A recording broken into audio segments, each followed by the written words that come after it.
지난번 영상에 이어서 계속하겠습니다. 돈에 대한 가치인식의 조건이 금이라는 물질이 가진 환경으로부터 추론되어 나왔지만 이렇게 추론되어서 개념화가 된 이상 그게 굳이 물질을 통해서 표현될 필요도 없죠.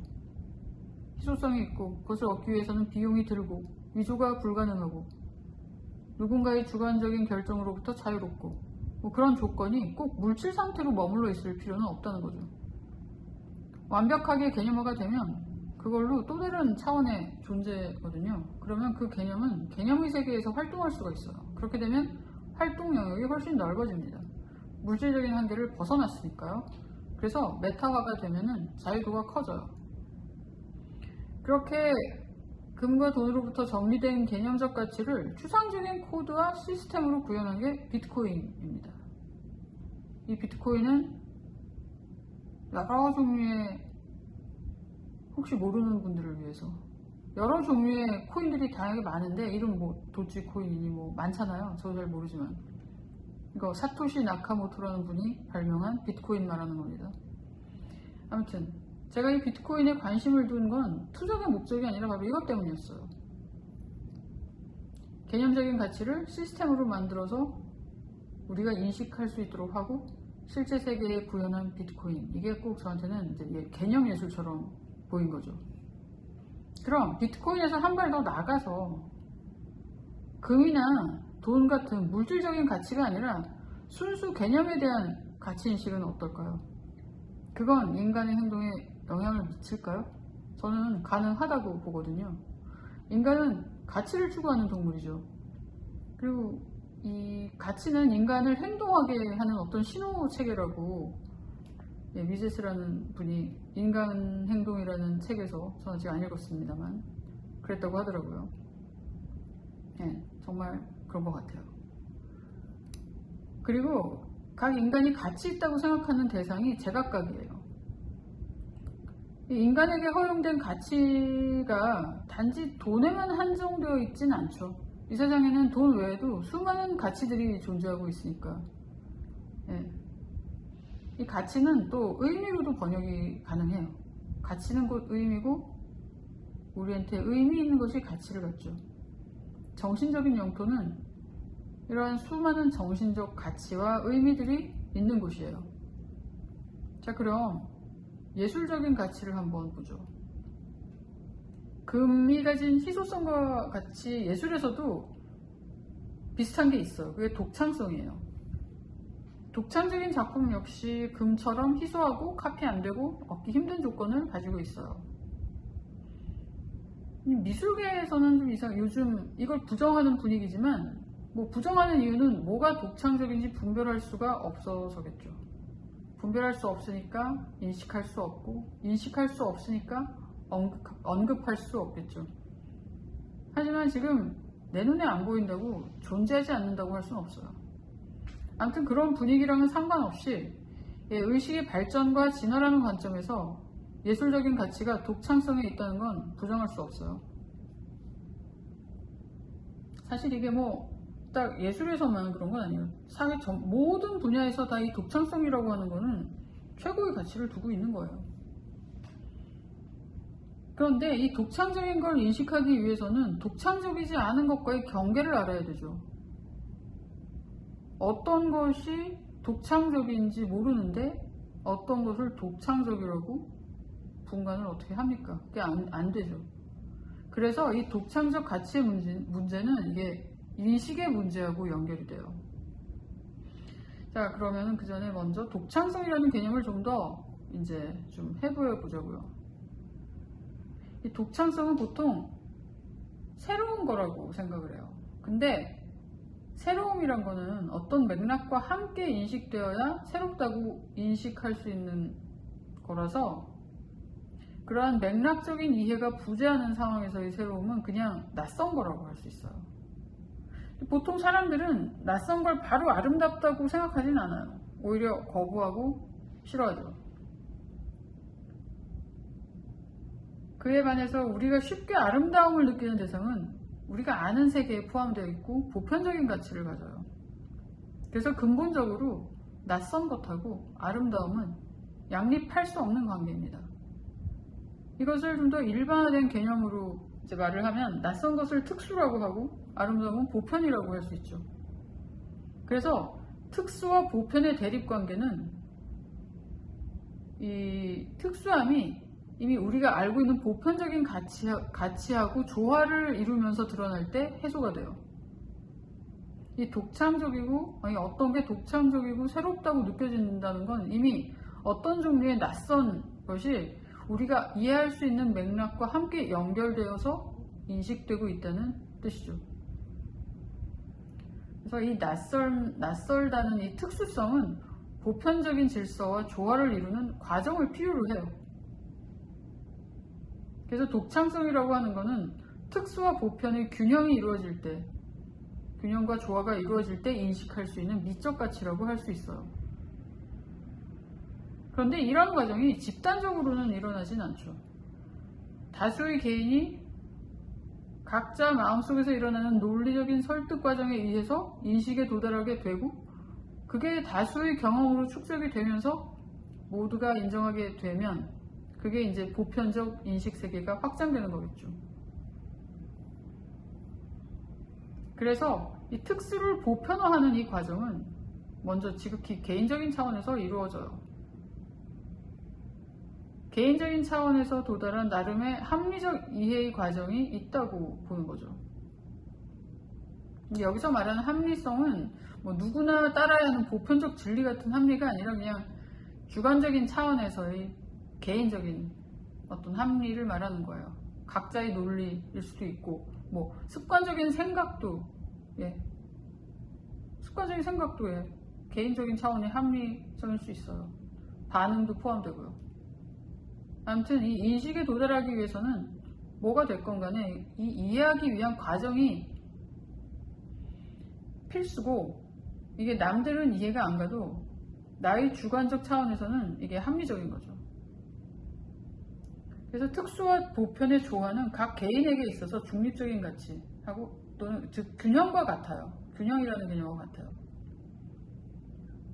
이 균형에는 수많은 다양성이 존재할 수밖에 없어요. 균형이 단 하나의 상태일 수가 없다는 거죠. 이 균형이라는 것은 하나의 단어를 입은 개념이지만 이 개념이 현상계의 물질적인 현실로 드러날 때는 다양해져요. 이렇게 예를 들어서 볼펜하고 뭐 야구 방망이하고 이렇게 지금 샤프하고 펜하고 또 뭐가 있을까? 뭐 여러 가지 뭐 이런 노트 같은 것도 그렇고 이런 것들을 수평을 균형을 똑바로 잡으려고 하면은 그 균형점이 다 다르죠. 이렇게 균일하게 있을 수가 없죠. 다 크기도 다르고 뭐 다 다르기 때문에 무게도 다르고 그래서 이 서로 이 자기 각자 마음속에 다른 종류의 대립 관계를 가진 이 각 개인의 인식 상태에서도 그 합리적인 결론이 다 다를 수밖에 없어요.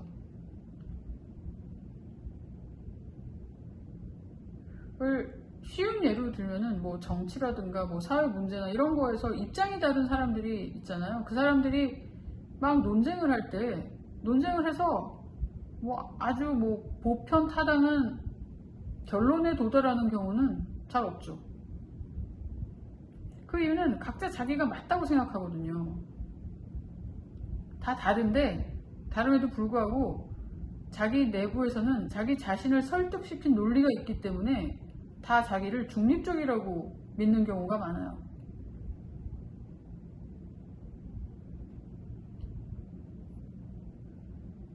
그래서 이제 이 특수와 보편의 조화점인 독창성을 인식하게 하는 각자의 논리적 인식 경로가 다른 게 당연하고 더구나 요즘과 같이 다양성을 인정하는 분위기는 그 다름에 대해서 서로 또 관여하지 않아요. 관여하지 않기 때문에 예술은 그냥 그래서 주관적인 자기 표현에 머물게 돼요.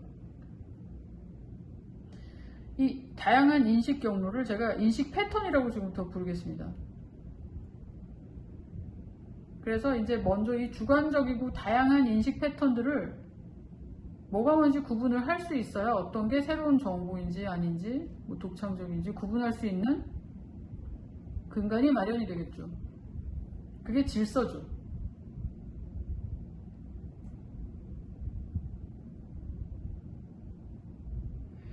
이 현대예술은 한마디로 다양성의 시대라고 하면 될 것 같아요. 모든 것이 예술이 된다는 이야기는 모든 다양성을 다 받아들인다는 뜻이기도 하죠. 그런데 이 다양함을 인정하기만 해서는 안 돼요. 모든 것을 그냥 다양함이라는 카테고리에 넣게 돼요. 다양함을 인정한다. 이거는 모든 것이 다 다양함이라는 하나의 카테고리에 넣어지는 어떤 획일성으로 빠지게 돼요. 다양함이 다양함이라는 하나의 이름 아래 같아지게 되는 거죠. 이렇게 획일화되는 건 다양성을 인정한다는 입장에 정확히 반대되기 때문에 이 다양함이 어떻게 다른지 분류할 수 있는 질서가 필요한 거죠. 근데 이게 각기 다양한 인식 패턴에 질서를 세운다는 발상은 어떻게 보면은 굉장히 폭력적으로 느껴질 수도 있어요. 이 다양한 인식 상태를 참, 거짓, 옳고 그름으로 분별한다면 그건 분명히 폭력이 맞아요.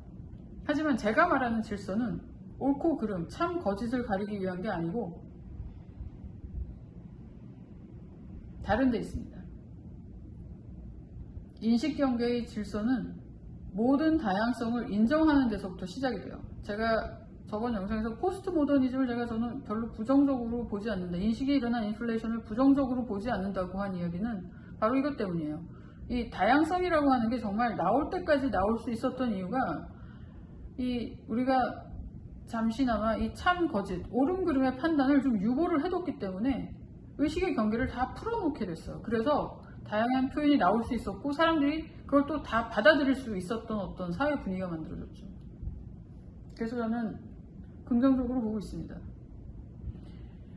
아무튼 이제 질서라는 얘기를 꺼내면 아무튼 너무 오랫동안 참, 거짓의 잣대가 지배해왔기 때문에 그리고 모든 이성적 학문의 논리가 다 참, 거짓, 옳고 그름을 구분해 왔기 때문에 이걸 제가 질서라고 이야기를 하면 참, 거짓을 정하는 것이다 라고 생각할 수 있는데 이보다 더 근원적인 분별이 존재해요. 제가 말하는 질서는 같고 다름을 분별하는 데서 시작이 됩니다. 저는 이걸 이제 형상중심 사유라고 부릅니다. 형상중심 사유는 같음과 다름에 대한 분별을 기반으로 인식 패턴에 대한 계층과 계열을 구분합니다. 이거 거칠게 예를 들면은 식물학에서 왜 종속, 과목, 강문 이거 정하는 거 비슷한 거죠. 인식 패턴의 질서는 다양함을 인정하면서 논리적인 분별이 가능한 형상중심 사유로 구축이 될 수 있어요. 이 형상중심 사유는 계속 또 반복적인가? 또 얘기하지만 이 참, 거짓, 옳고 그름에 대한 분별을 접어둔 채로 논리적인 사유를 진행해 나갈 수 있는 방법이에요. 그렇다고 해서 참, 거짓의 분별이 잘못됐다거나 그렇게 하면 안 된다거나 그런 건 절대 아니죠. 예, 그게 나올 때가 따로 있다는 얘기예요. 자, 이렇게 같은 다름을 기반으로 한 논리를 중심으로 금이 화폐 현상의 균형을 잡아주는 역할을 한 것처럼 독창성은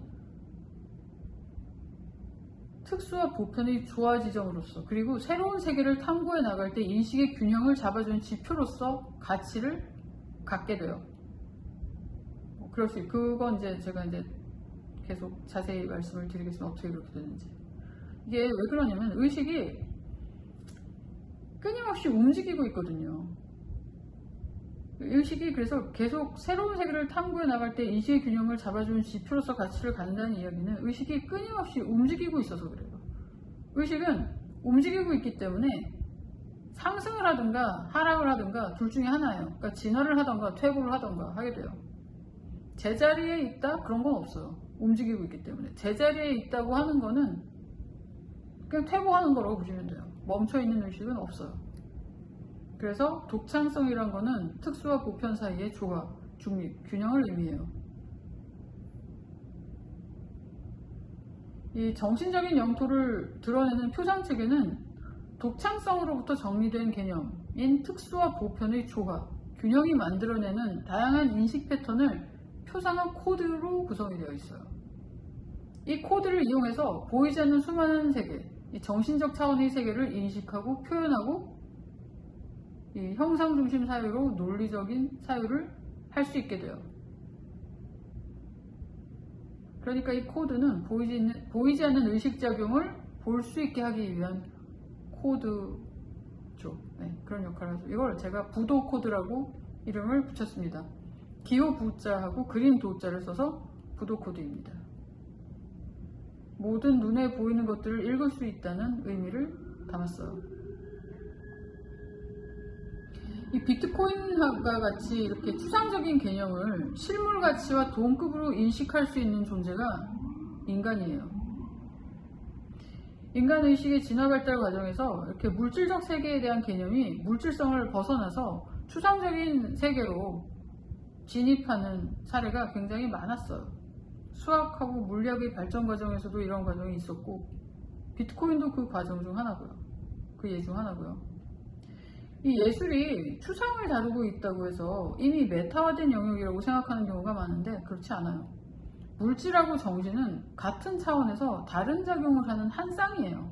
이게 밤과 낮, 손등과 손바닥처럼 그냥 한 쌍인 거죠. 밤이 낮에 발전된 모습이 아닌 것처럼 정신도 물질보다 우월하지가 않아요. 존재하는 게 물질과 정신이 아니라 존재하는 건 물질과 정신에 대한 인식이라서 그래요. 물질과 정신이라는 개념은 우리의 인식 없이 존재할 수가 없어요. 물질과 정신도 하나의 개념이라는 거죠. 그래서 물질과 정신은 둘 다 인식 대상이에요. 그래서 물질에 대한 인식이 메타화되면 정신도 그렇게 돼야 되는 거죠. 비트코인은 그래서 정말 재미있는 현상이고 또 의식 진화 과정에서 필연적인 현상이에요. 이 가치가, 돈의 가치가 만질 수 있는 물질에 있다고 생각을 했는데 그게 물질성을 벗고 본질인 개념적 인식의 세계로 들어와 버렸거든요. 정신은 어떻게 해야 되냐? 정신은 거꾸로 그 보이지 않는 애매모호한 상태를 벗어나서 구체화될 필요가 있어요. 물질이 보이지 않는 개념으로 진화를 했다면 정신은 보이는 개념으로 진화를 해야 돼요. 그게 정신이 메타화하는 방법이에요. 물질하고 정신은 진화해서 본질인 구체적인 인식의 세계로 들어오게 돼요, 둘 다. 그래서 정신은 표상체계에 의해서 구체화되기 전에는 인식의 세계에 존재한다고 할 수가 없었어요. 왜냐하면 인식의 세계는 객관적인 경계를 가진 세계인데 우리가 지금까지 정신이라고 부르던 거는 확실한 경계가 없는, 그러니까 보편적인 경계가 없는 주관적인 세계에 있었기 때문이죠. 이 인식세계의 객관 경계에 대해서는 나중에 또 따로 말씀을 드리겠습니다. 아무튼 이 비트코인을 인식하는 게 가능했다면 정신적인 가치 역시 인식할 수 있습니다.